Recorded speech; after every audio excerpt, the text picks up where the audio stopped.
بسم الله.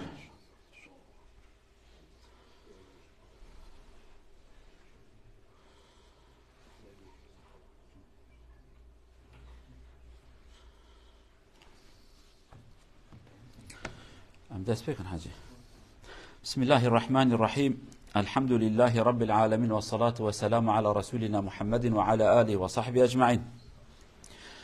أيها الإخوة الأفاضل،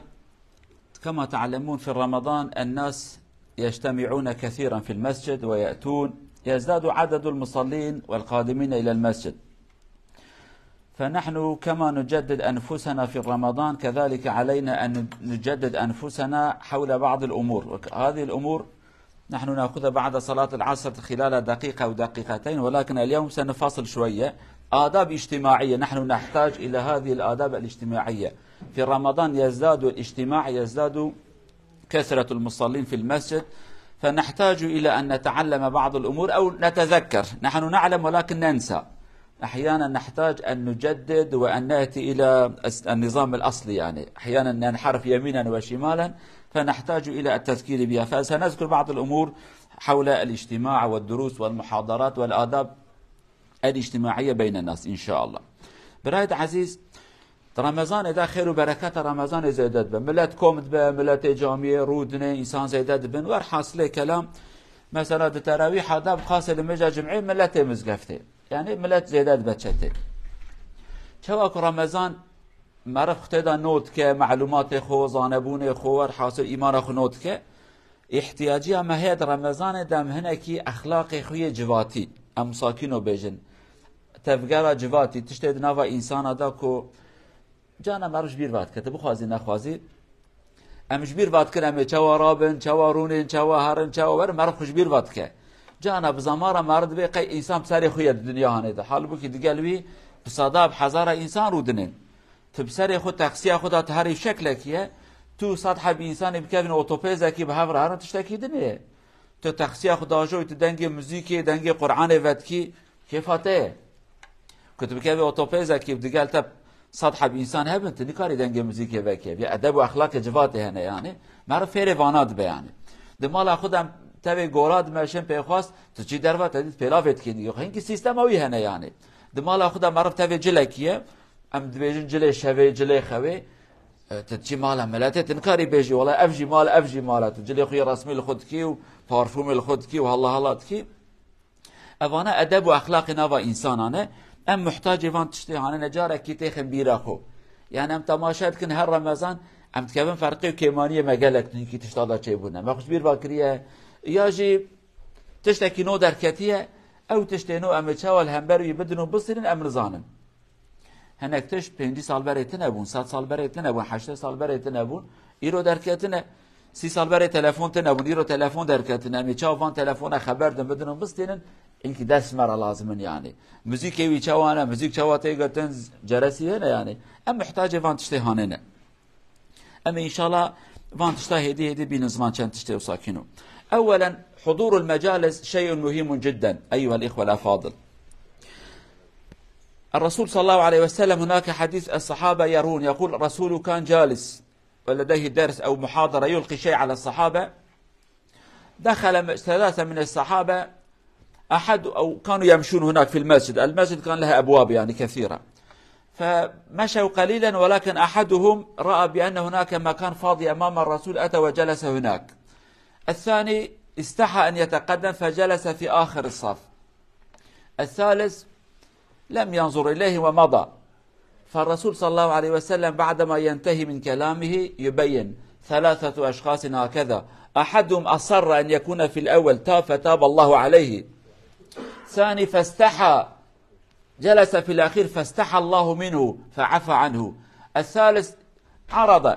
فعرض الله عنه. الذي يعرض الله عنه. إذن حضور المجالس شيء مهم جدا، فعلينا أن نحاول في الحضور في المجالس الخير والبركة. وبعد قليل سنذكر حديثا أخرى حول الاجتماعات على ذكر الله وطاعته. حاضر بونا جماعات خير وبركة يبرقلوا جماعته. حديثك هي پیغمبر بيش صلى الله عليه وسلم صحابه کی او حدیثیت اینه دی روزه کی پیغمبر جامعه دا درس کرد و خبر داد ملت رونشلیه 3 حبتين كابن جامعه 3 حب انسان جوان هر سیایک تماشات که اهد بیوال پیشا پیغمبر جی کی والله از هرم تخواد و دارونیم از نزیکی بم براتی گوتنه که پیغمبر نچه تبکه و گوی من تلوی رودنه اوه دویمین قی فدید که بلکی بچکی گنج بیه جانت ادی انسان جحلین کی فدید کن والله دبی حی بس پیش دارم همه ای داوی دارودنه پشتا ای داوی یعنی اوه سیایشی اواکی نوت که یعنی چیست بلکی نیف منافق بشی یعنی ده چه پشتی خبردان پیغمبر خلاص به علیه الصلاة والسلام دبیجه سیحب کتن جامعه کتن ناو جماعته سیحب انسان ناو تو عادت پیغمبر تنبو بجه فلان کس سیحب انسان دبی سیحب اوها کرد اوه یک توبه کرو هات خواست لپیشی دارونه خدای عالمش توبه قبول کرد وی کرد انسان پیش کریه کمیل اوه دویمین دبی فدی کرد که پیش داره همش خود داوی دارونشت خدا جی فدی کرد خدا جی عفو کرد اوه سیا پشتا خدا و مشیا خودش پشتا خدایی که مادام تناخوازی ایش تناخوازم یعنی چه قصد تشتکی نخواشه که انسان جی مجلس که ذکر خودور بخینه دما که ذکر چید به درس چید به محاضره کی صحبت کی جامعه چه بو صحبت ما باکور نه آباش یعنی درس کا دینی چه بو سه دقیقه بهش گهداری کی مر بک عیبه بیتنه بالعکس فایده ده یعنی ولو تزانب جتسا گهداری بک هر خير وبركات شراته حديث أكادية زانا ويجي ورا بيجم إن شاء الله. هناك حديث أخرى الرسول صلى الله عليه وسلم يقول هناك ملائكة اسمهم ملائكة سياحين يسيحوا في الأرض وظيفتهم هؤلاء الملائكة في أي مكان هناك درس هناك محاضرة الناس يذكرون الله على طاعته أو يتعلمون شيئا مفيدا يأتون ويقول تعالوا يجتمعوا إلى أن يصل عددهم ربما إلى السماء يستمعوا إلى هؤلاء الناس ماذا يقولون وبعد ذلك ينصرفون فالله يدعوهم يقول إلى أين ذهبتم وماذا عملتم يا ربنا ذهبنا إلى مكان الفلاني وكان هناك عباد من عبادك يذكرون وهكذا ماذا يريدون الجنة هل رأوا الجنة لم يروا فإذا رأوا لازدادوا طلبا وعن أي شيء كانوا يتعوذون ويخافون من النار وهل رأوا نار لا لو رأوه لازدادوا خوفا من النار أشهدكم سأعطيهم ما يريدون وسأبعدهم عن الذي يخافون أو معنى الحديث هكذا إذا شيء مفيد جدا أن يذهب الإنسان إلى المجالس فالملائكة يأتون ويبلغون دعواتك وطلباتك إلى الله عز وجل وهل هناك شيء أفضل من هذا أن يكون بينك وبين الله ملائكته وهو يراك كذلك يتذاكر حالك مع ملائكته في الملأ الأعلى خير مجلس ذكري جماعة قالوا براي العزيز هنا كي ملائكته خدي هنا أمجوان ربجين سياح يعني توريست أبيك بياسات كنت زفرن وظيفة وان اوه وظيفة وان ملائكته لكو چه جامي دبه چه مال دبه چول دبه لكو دبه لكي جاجه هناك إنسان رونشتي بن ذكر خدي بكن ذكر خدي دبه قرآن به دبه مسألة ديني به بحث خدي بكن بحث تشتكي بفائدة تشتكي بخير إنسان تدها دين ودنيا ذكر كي خدا تدها به أفان ملائكته تين وبان هفتكن بورن بان هفتكن يعني تدي جانا تشتكي چه دبه مش حوالي خورا مساجا كي تشينن ابدي ورا وا ارزاني كي چه بيورن گوشت ارزان ويا جل ارزامون خبر ددن هفتكن فيسبوك اخو دنيا بيت حسينن أفان ملائكته شي خبر ددن ورن خيرت بورا والفر هناك إنسان ذكر خدا يتكن جراد بجن مائدة الرحمن مائدة صفرا خدا يعني الرحمن رب العالمين فان ملائكته تيني بحزارة بشتك خلاص تبين دچن رب العالمين بانوان كد بجاور ملائكتنا وكذا چون چه هبو حال بكي خدا ده چه ترزانه فقط رب العالمين جارنا تخوازه او ملائكته جي انسان خبردم شكلكي باش عبدم چكرين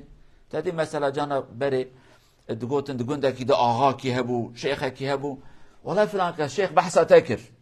آغا اشتا خبر ده قو فلان كس لوكيه چقا كيفا مروات آغا بحثا مروا بك شيخ كيز مروا خبر تروك كيز مروا خبر ده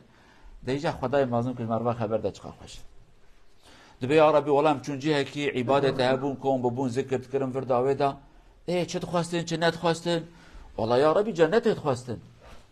دی ما جنت هم دیتنه دبی یا ربی والله ندیتنه اكو بدیتنه دبی ادها زیده بخواستانه او جنت او خوش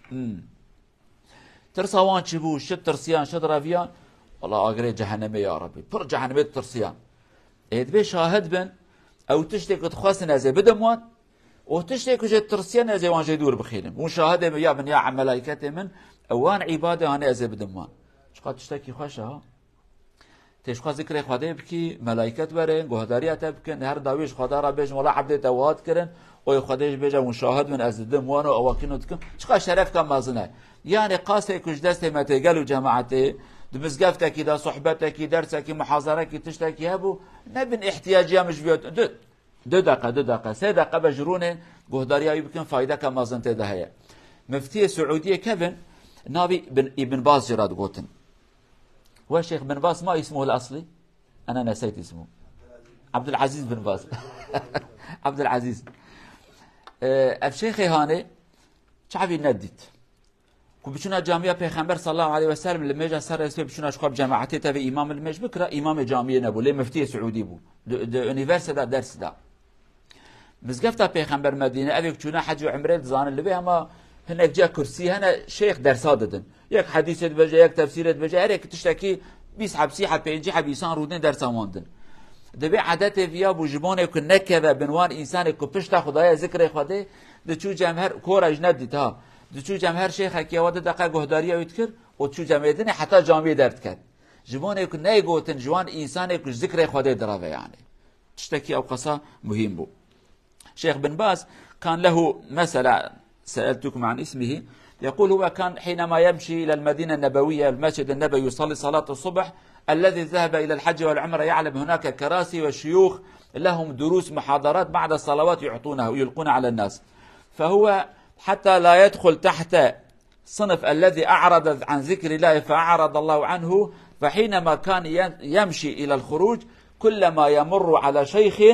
يستمع إليه دقيقة دقيقتين لغاية ما يخرج حتى لا يطبق عليه بأنه أعرض عن ذكر الله فكذلك اليوم تكلمنا حول الحضور فاليوم سنتكلم حول الجلوس في المساجد وفي الدروس وفي المحاضرات بقدر الإمكان أن يكون قريبا من المتكلم ليس بعيدا في اليمين ولا في الشمال فالتفرق علامة تفرق القلوب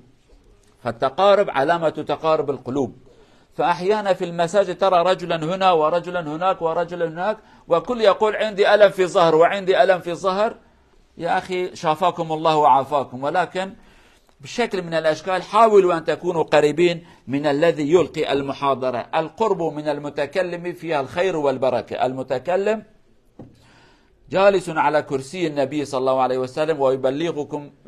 ميراثه فكونوا قريبين من ميراث النبي صلى الله عليه وسلم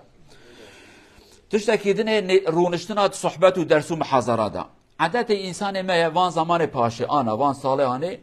بلاکو دل مجهف دور کتیه دل ام چل مزگفته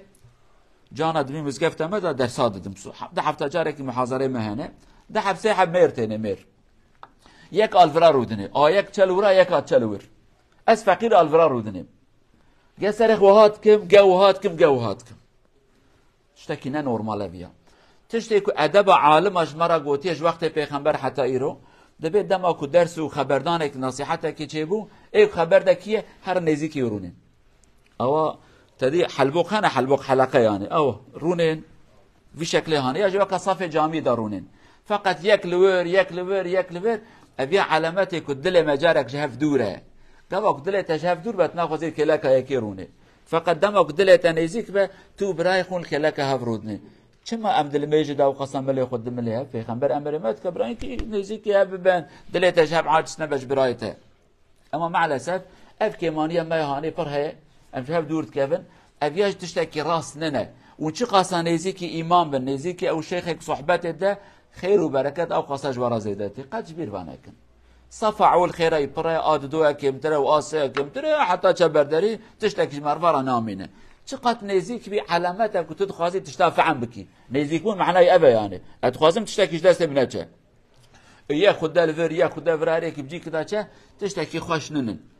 بلكي جارنا تعزيمات جملات وهارود بلكي جبر خاطري بامكانيه يجي تعزيه نجبان راحت رونن اما كبو درس و صحبت و محاضره و خبردان نزيك رونن دور نچن پیوست ناکه امام جوارا بجاورن گره مرب خوره يعني ایجاب ناکه بشن دما که امام بجاورن نزیک تم خازی نخوازی نفس مرواد بج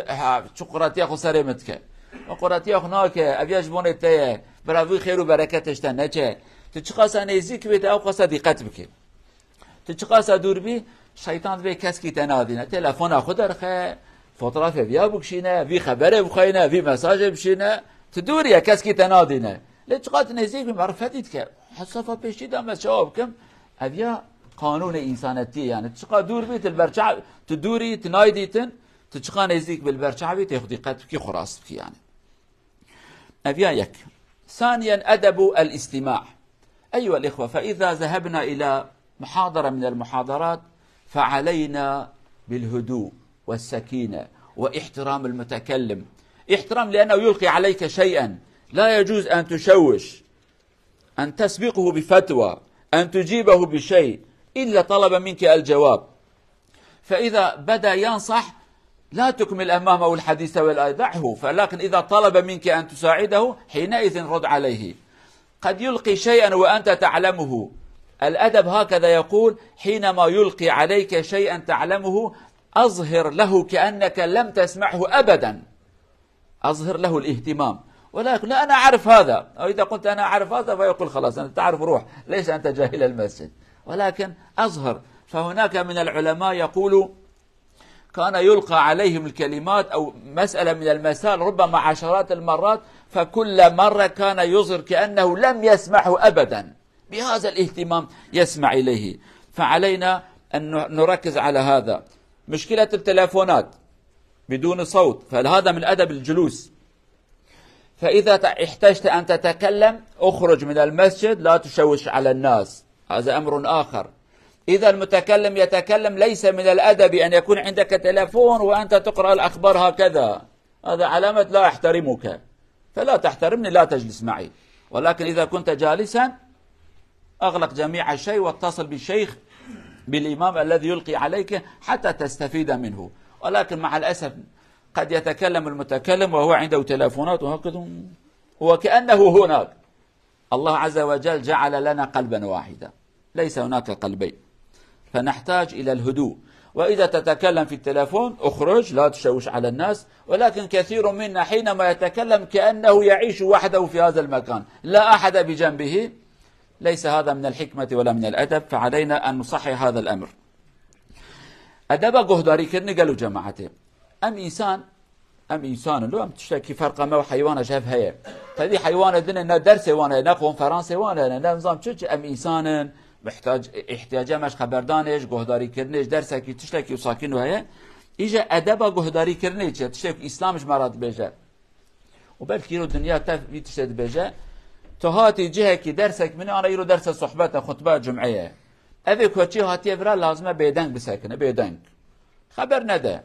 قير نكه بهوالي خورا ما مستا قو چه خبر ده مسألة قادي بي بكن الناب أدب ننب يعني نا أدب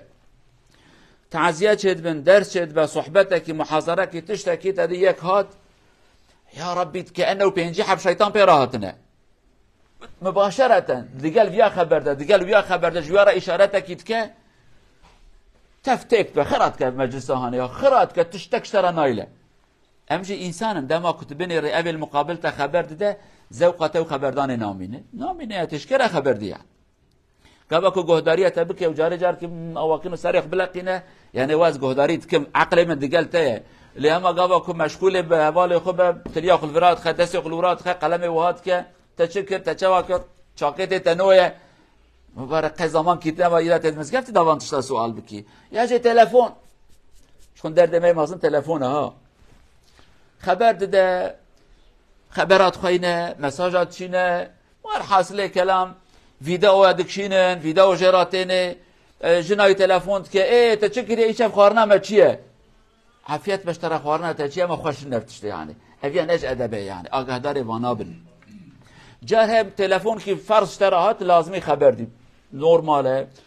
كچته نخوشه لایته نخوشه الکاری ور حاصل ده تشت انسانیه ادب او وقت اواج نوا جماعت درکوی جی کی بدنگ هدی که خبر ده ملت حاجز نکه دنگ یخ بلند کن ای تو چد کی اشترا چد کی مبارک خوش نه از مجبور من قیوان دنگ تا گهداری بکم اجا جارها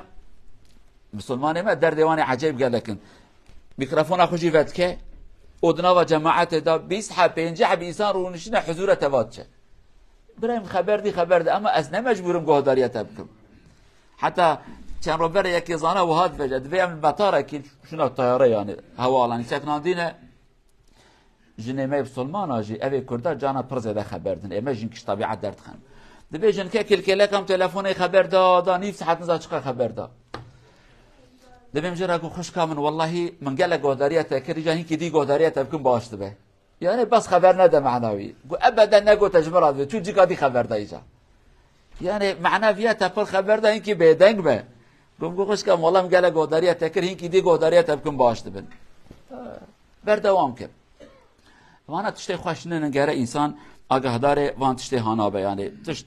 مناسب چقدر خوش به او خساج مرا باشتره که ام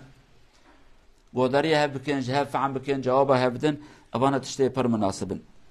طبعا أدب الكلام شيء مهم أن نكون متواضعين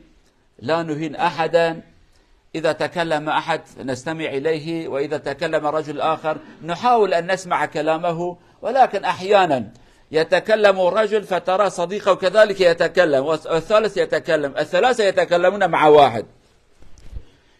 لا يعطون الفرصة لصديقهم حتى ينتهي من كلامه هذا لا يليق من الاحترام أن نعطي الفرصة لبعضنا حتى يقول وينتهي من كلامه وبعد ذلك ننتهي نتكلم ولكن إذا تسابقنا في الكلام لا أحد يفهم والمسكين عنده رأس واحد كيف يعمل ينظر إلى هذا إلى هذا إلى هذا ليس من الحكمة الصحابة هكذا كانوا يعملون يتكلم أحد الآخر يسكت هذا يتكلم الآخر يستمع إليه هذا أدب الاستماع وأدب الكلام أدبك خبردان أدنى يجي احتياجي ما قال لك جهة قالوا جماعته جار هي أم سيجار حبها برا بيكيرا خبردن سيجار حبها يعني مثلا دكتورة ماموسطايا حجية تشتكيه هر کس که مسئله خوش رد بشه ایجا ویل اویا خدای عالم سری کی دای که 20 حب سری تنن قلبك كيوها اشتفعم بكجمي فهم كجمي فهم بكن اویا دست بيت که مسئله کی بشه اویا هات عقلی بس از مجبر وانك اجي بيجم ايكوا برايت اویا خبر ده بلا براوي حوالتي يعني خلاص بك تداوي دست بك او دست بيت که صبرناك اویا خلاص كده دي اوي سياج درت خبر ده اوي چاراج خبر ده 4-5 حبتاب شخص کی را خبر ده هر کی مسئله کی بشه اف فقیر هانه اف انسان هانه این کار گوداری پنجی حبیب که تشتکی خوش نه ادب چیه ادب یکی خبر ده بلا بر خبر دان و خلاص بک داوی ایوی برا تو کرم که خبر ده ویجی خلاص کر ده یا تجی خبر ده ادب اوه ام حرمته هف بگرن نه والله ما اعطي عقل من از بیجم از حرمته تناگرم نه اوی ادب اسلام منه يعني ادب دنیای جنابه ادب اوه که ام گهداری هف بکن ما ظن به بچوب ده هر کس حقی وی خبردان هي خبردان اخو خلاص بکن بشکل کی رحاد بشکل کی مناسب دلی هف نیلن هف عاجز نکن اوانا تشتی مهم جمرة كذلك من آداب الاجتماع من آداب الجلوس أن نأتي إلى المجالس بأنظف الألبسة ثوب نظيف رائحة طيبة لا ثوم ولا بصل تنظيف الأسنان إذا الجورب لها رائحة غير جوربك اغسل رجلك شيء لا يزعج به غيرك هذا من أدب الجلوس حتى الرسول صلى الله عليه وسلم يقول معنى الحديث لو كان بالإمكان لأمرت الصحابة أو طلبت منهم أن يتخذ كل منهم ثوبين ثوب لعمله وثوب حينما يأتي إلى الجمعة أن يكون ثوبه نظيفا وجميلا هكذا حينما تأتي إلى الناس إلى المجالس قد يكون عيدا جمعة محاضرة أي شيء آخر معك غيرك فليكن منظرك جميلا ونظيفا لا تزعج غيرك هذا هو أدب الإسلام الذي يأمرنا أن نأتي ولكن إذا دخلنا سيجارة أكلنا الثوم والبصل والفجل مش عارف إيه قنبلة ذرية يعني والناس يهربوا من المسجد هذا لا يجوز الرسول صلى الله عليه وسلم وأنتم ترون في صورة عندنا في المسجد أن ليأكل هذه الأمور خلي الله يقترب من المسجد ونحن نأكل ونأتي إلى الصف الأول أصلحنا الله تشتكي دني قالوا جماعتي أدبا جلو بهنا خشت جماعتي داد مزقفت داد جيفين آدم بساكنه بيشن نشرت مزقفت بتني به هر جي كتي دا توبون كومبون جيفين توبلانتينه يعني يجي جامع جماعت إسلام أمر متكه كو أمجلكي باك ورن باقج ورن بينا خيدان اجمال ني جمعبت سنة سري خبشوي دبي خو باقش بكي مسكو تشتي بارفومكي بخبتيني ور حاصله كلام بهنا غوراتا بهنا خرابش غوري هات غوراخ پاک بکن نگه خو تشکاراتی نگه تبه هنده گوراخ تیخ پیلا و خوار نگه خو بشو برای نخوش انسان عاجز نبن سیرو پیوازا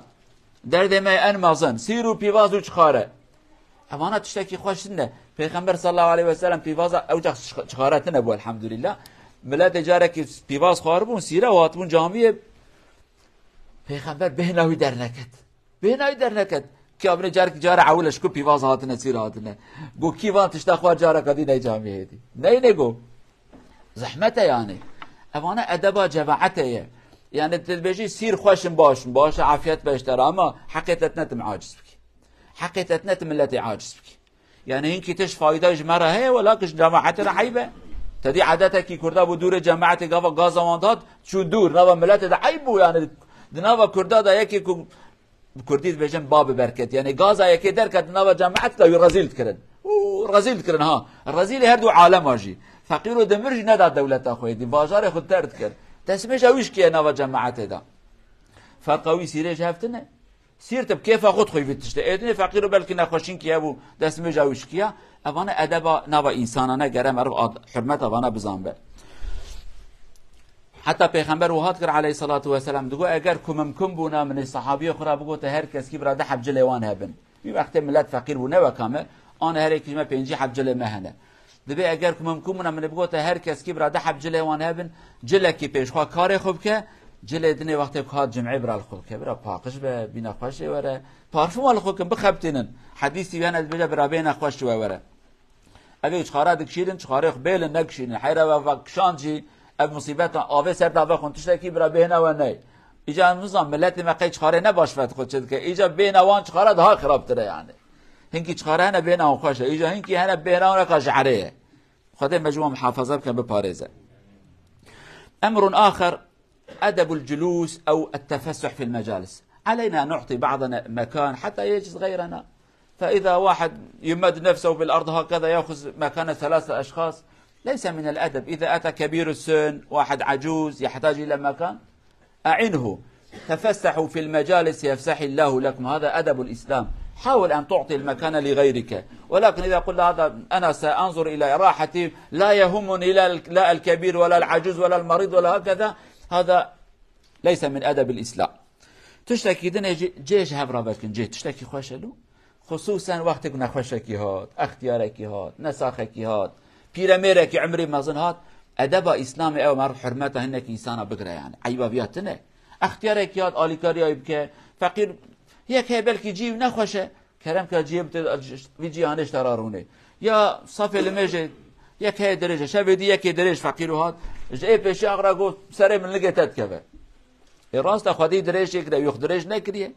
اما مجبور نگو یک هر پیش یک ورا پاش يعني بشكل هانه دسته دانه یک فقیر بلکه بشکی قلاوه نخوشین چه بیه ها قاچه دیش نکار راحت رونه يعني رحمه گرم عرب له بک درونشتون و رابونه دا اوانه تشت اسلامینه چه قصاتش برای خوران نرم بی خدای او قصاش ترا نرمه تو چه قصاش را حشک بی معاملات نخوش به خدای بيجي ازش ترا نخوش به صورانید به رق تو چه رق بی ازش ترا رق تو چه نرم بی ازش ترا نرم نرمون خوشتره يعني لما پیغمبر بجا علیه الصلاة والسلام نرمی ده چه ده خوشه حشکایی ده چه ده نخوشه يعني ابدا تجي اكي را بجي تشواني تباشي تشوه تشد كي باشي هاو دبي العالمه ماردين د باجار هنه ناوي اون نابجم اوه یک دبي شیلاندن زانش نه شیلاندن پره تشتادستینه يعني دبي شیلاندن اوان جي سلام آیدن بخاشتره يعني ای شیلاندن بجا دکر کرم که پره خدای نو هره يعني آب نرمایی پره خدای نوشقا کرم که هره شیلاندن اوه يعني ترکید به سویگن يعني شیلاند پره مجوان دستینه اوه دی تباشي بابي تشتكي بابي تشتكي سلام كاش بابي خرا بسم الله الرحمن الرحيم ده هدي خبر ده ایجاد به دبي شیلاندن وانا پرش بر بستین ج سلام آیتن بخاشتره يعني نرمای کرم که پره خدای نوش خبر حتی هره يعني دقي اخترناك. امر اخر ادب الحوار والمناقشه والكلام نحن نحتاج الى هذا كثيرا. المفروض حينما نناقش نتكلم أن يكون غاية الجميع إظهار الحق وبيان الحق والوصول إلى نقطة مشتركة ولكن أحيانا النفس والشيطان يأتي ويقول اعمل هكذا وهكذا، كيف يكون فكرك غير صحيح وفكر غيرك صحيحا؟ فعليك أن ترفع صوتك وأن تعاند وتجاهد وأن تغضب وأن تعمل شيء حتى الناس يقولوا معك الحق. ليس صحيحا. الذي يحاول أن يكون فكره حقا فهو على الباطل، ولكن الذي يقول أبحث عن الحق فالله سيريه الحق. فهذا أدب الإسلام، أن يكون غايتك الوصول إلى الحق. قد تكون مخطئا في أمر من الأمور، أو قد يكون معك الحق في جزء من الأمور. العلماء يقولوا الحق موزع بين الأفكار، لكل فكرة نوع من الحق، يعني نسبة 5 10 20. إذا اجتمعت الآراء يكتمل الحقيقة. لا يوجد عند رجل من الأشخاص الحقيقة بأكملها ما عدا الرسول صلى الله عليه وسلم، والباقي الأفكار قد يكون فكرك صحيحا ولكن يحتمل الخطأ، أو قد يكون خطأ ويحتمل الصواب. فعلينا الهدوء، وأن يكون الغاية الوصول إلى الحقيقة، لا أن تظهر فكرك بأنها أقوى. هذا خطأ، الإسلام لا يقبل هذا. المجادل غير صحيح. تشتكي دي قالوا جماعتي دمك أم خبر دد مناقشتكن إسلامش مرد بيجا قالوا بسلمانا برای هدفاتش خبردان زاج مناقشه يعني الله تكن هدفاته نكتو حقلی درخی از راستم هدفاته برای نأبه هدفاتش خبردان ام تماشاكن راست کی جایه فكرة من راسته فكرة راسته فكرة وي راسته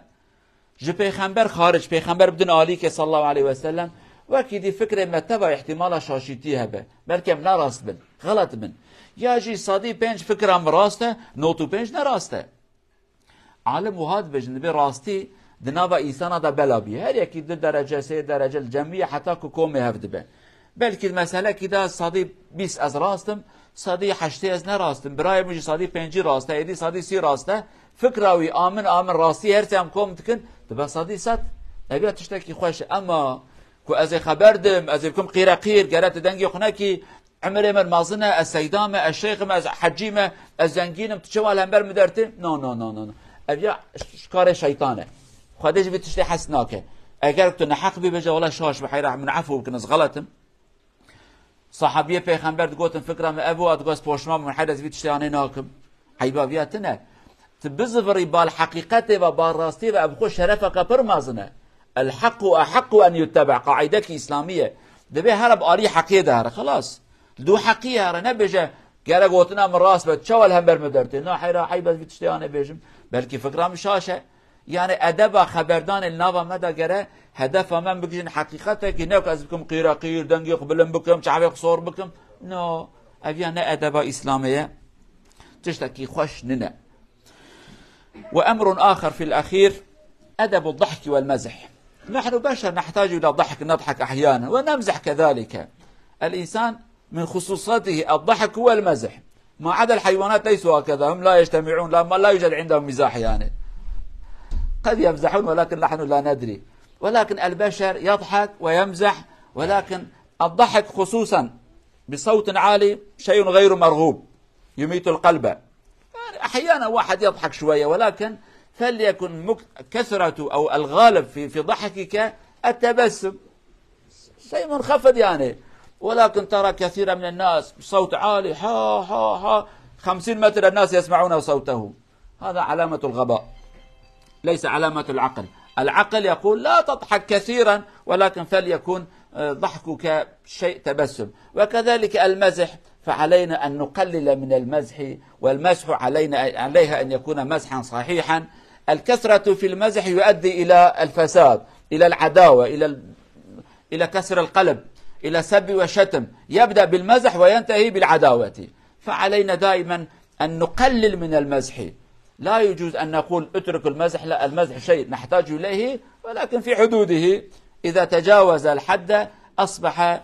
ليس مزحا ولكن أصبح عداوة وفسادا. تشتكي دي كانوا ظانتشنت كان فلان كس كانوا حنك ياري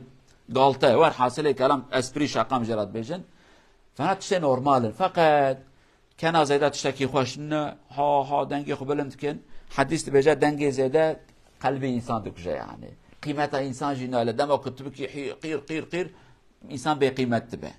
جانا بلكي جانا تشخو بكني اما برعادات تد كندا قير نبه بشكي وكنو كان نزم، ولكن تبسم نورمال يعني كان كي بشكي نورمال، اما قير تشتكي خوشنه افياج گرم کنترل بکن. جانا تتكري ما شاء الله 5 متر دنگی دورته كان كي زيده اجاب ناك حيرة جا قد كاني نورمال. لي تشتكي دي حنك جي متبين حنك نوصا يعني ياري قالته حنك ام بشرنا من حنك بكن اما جرى حدودك ايش حنك مرة هبن حنك بشكي زيده بو دبجن حنك نيفي راستيه هيدي اجاته عاجز تبي درزي جانه تداتشن جرى شعبي صور بكي تشتا بيجي تيجا وی وقتی خراب کی ایجا حنک کاوا زیده بون خراب به وی وقتی مرد تشتی خراب بشه او خراب بشه دل مرواد مینه اما حنک کد حدود خدا به دل تنام مینه کش حدود در باس بو دل دشکه یعنی اویاجی تشتکی مهمه اما قادر اویا بن حنک ما برش حدودی در نکب یعنی بشکی حنک اب کب سکن ما زیده نه حنک جگره راسی تده به خرابی تنبه خدا عز وجل وان ادب و اخلاق انه بکنسیب ما دل ما فرا بکه عقل ما باش بکه بهنا دل ما و زمان ما و قلب ما و اخلاق ما بهنا خوش بکه يعني اخلاق ما جي باش به حياته ما جي باش به عبادته ما خوش به عقل ما بكري به دل ما جي بإيمان تجيبه إن شاء الله. نرجو الله عز وجل أن يرزقنا حسن الخلق وكذلك الآداب الصحيحة التي يحبها الله عز وجل وأن يرزقنا أخلاقا ويجعلنا جارا للنبي صلى الله عليه وسلم إن شاء الله. نرجو الله أن يتقبل منا جميعا والسلام عليكم ورحمة الله وبركاته.